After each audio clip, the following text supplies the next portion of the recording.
श्री कालेश्वर महादेव मंदिर एकमात्र ऐसा मंदिर है जहां पर भगवान शिव नंदी के बिना विराजमान है। कहा जाता है कि महाप्रतापी राजा रावण ने यहां पर घोर तपस्या करके शिव को प्रसन्न किया था, जिस पर भगवान शिव ने रावण से वर मांगने को कहा और रावण ने वर मांगते हुए कहा कि इस वर को देते हुए आपके साथ कोई साक्षी नहीं होना चाहिए। तो भगवान शिव शंकर अपने वाहन नंदी को छोड़ देते हैं और राजा रावण को काल पर विजय का आशीर्वाद देते हैं।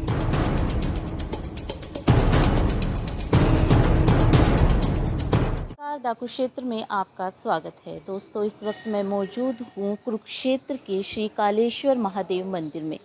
इस मंदिर के बारे में कहा जाता है कि उत्तर वैदिक काल और पुराणों में इसकी महिमा अपरंपार है। आपको जैसा पता है कि सावन का पवित्र मास चला हुआ है और ऐसे में भगवान भोलेनाथ की पूजा की जाती है पूरे विधि विधान से।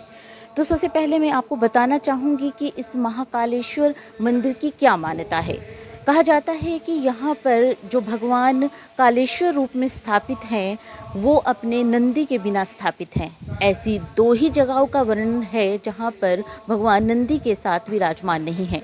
पहला जब वो अमरनाथ की कथा सुनाते हैं और अपने पुत्र गणेश के साथ साथ नंदी पंचतत्वों को चंद्रमा को सर्प तक को छोड़ देते हैं, तो पहला स्थान है अमरनाथ जहाँ पर नंदी विराजमान नहीं है, और दूसरा स्थान पूरे विश्व में महाकालेश्वर मंदिर है जिसमें भगवान जो हैं शिव वो अपने वाहन के साथ विराजमान नहीं हैं।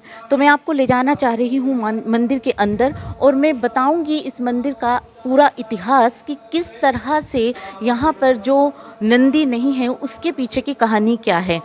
सावन का पवित्र महीना है, ऐसे में मंदिर में पूजा अर्चना चल रही है और मैं धीरे धीरे आपको दिखा रही हूँ उस पवित्र शिवलिंग को जो यहाँ पर अनादिकाल से स्थापित है। तो मैं आपको दिखाऊंगी यहाँ पर कि भगवान की यहाँ पर पूजा अर्चना हो रही है, रुद्राभिषेक चल रहा है और भगवान का जो भी स्वरूप है यहाँ पर विराजमान है। आप देख सकते हैं यहाँ पर भगवान भोलेनाथ किस रूप में स्थापित हैं। कहा जाता है कि शिवलिंग का अपने आप में बहुत बड़ा महत्व है। अगर हम बात करें श्री कालेश्वर महादेव मंदिर की कथा की, तो यहाँ पर कहा जाता है कि रावण ने यहाँ पर तप किया था और रावण ने यहाँ पर काल पर विजय प्राप्ति का वर मांगा था। लेकिन रावण ने एक शर्त रखी कि भगवान भोलेनाथ यहाँ पर किसी साक्षी रूप में स्थापित नहीं होंगे। तो ऐसा कहा जाता है कि भगवान ने अपने वाहन नंदी को त्याग दिया और ऐसा कोई भी साक्ष्य यहाँ पर नहीं था जो रावण और भगवान शिव के बीच में जो बात हो रही थी उसको सुन पाए। तो रावण को काल पर विजय का आशीर्वाद मिलता है। दोस्तों, इस वक्त मेरे साथ हैं श्री कालेश्वर महादेव मंदिर के पुजारी सदानंद जी। आइए इनसे बात करते हैं। द कुरुक्षेत्र में आपका स्वागत है। जय भोलेनाथ जी, जय महाकाल जी। पुजारी जी, हम ये जानना चाहेंगे कि श्री कालेश्वर का इतिहास क्या है। जी, महाकालेश्वर मंदिर का इतिहास ये है कि यहाँ पे महाप्रतापी रावण इसी स्थान पे पूजा किया था और काल पर विजय प्राप्त करने का आशीर्वाद मांगा था और ये भी कहा था कि यहाँ पे कोई हमारी बातचीत का साक्षी नहीं होना चाहिए। तो यहाँ पे रावण ने काल पर विजय प्राप्त करने का आशीर्वाद मांगा। कहते हैं कि जो उसका विमान था, उड़न खटोला था, वो उड़ते हुए जा रहा था। उसके विमान की जो रफ्तार थी वो अचानक धीमी पड़ गई। उसने देखा ऐसी कौन सी शक्ति है कि जो इस मेरे विमान की रफ्तार को कम तक कर दिया। उसने देखा नीचे यहाँ पे शिव जी विराजमान थे। उसने देखा यहाँ पे शिव जी विराजमान थे। फिर उसने तपस्या किया और काल पर विजय प्राप्त करने का आशीर्वाद मांगा और ये भी कहा कि हमारे इस बातचीत का कोई साक्षी नहीं होना चाहिए। तो वो नंदी को छोड़ के शिव जी यहाँ प्रकट हुए। इसलिए आपको ये ऐसा भारत का, विश्व का ऐसा शिव मंदिर है जहाँ पे आपको नंदी नहीं मिलेगा। बगैर नंदी के शिव जी विराजमान हैं। और ये जो महीना चल रहा है ये श्रावण का चल रहा है। श्रावण के साथ पुरुषोत्तम मास का महीना जो आ गया, तो कहते हैं ये हरिहर का महीना हो गया। हरि माने विष्णु, हर माने शंकर। तो इस श्रावण महीने का महत्व और बढ़ गया क्योंकि ये 59 दिवसीय हो गया। और ये महाकालेश्वर मंदिर की महिमा ये है। कहते हैं यहाँ पे महाकालेश्वर मंदिर में कोई भी अपने विश्वास के साथ एक लोटा जल भी चढ़ाता है तो भोलेनाथ उसकी मनोकामना जरूर पूरी करते हैं। श्रावण में रुद्राभिषेक कराने का, महामृत्युंजय कराने का बहुत महत्व है। कहते हैं यहाँ पर एक ऐसा मंदिर है जहाँ पे जिस भी बच्चे के, जिस भी प्राणी के कुंडली में जन्म काल सर्पदोष है, जन्म से ही काल सर्पदोष है, उसको यहाँ रुद्राभिषेक कराने से उसके जन्म कुंडली से काल सर्पदोष दूर हो जाता है।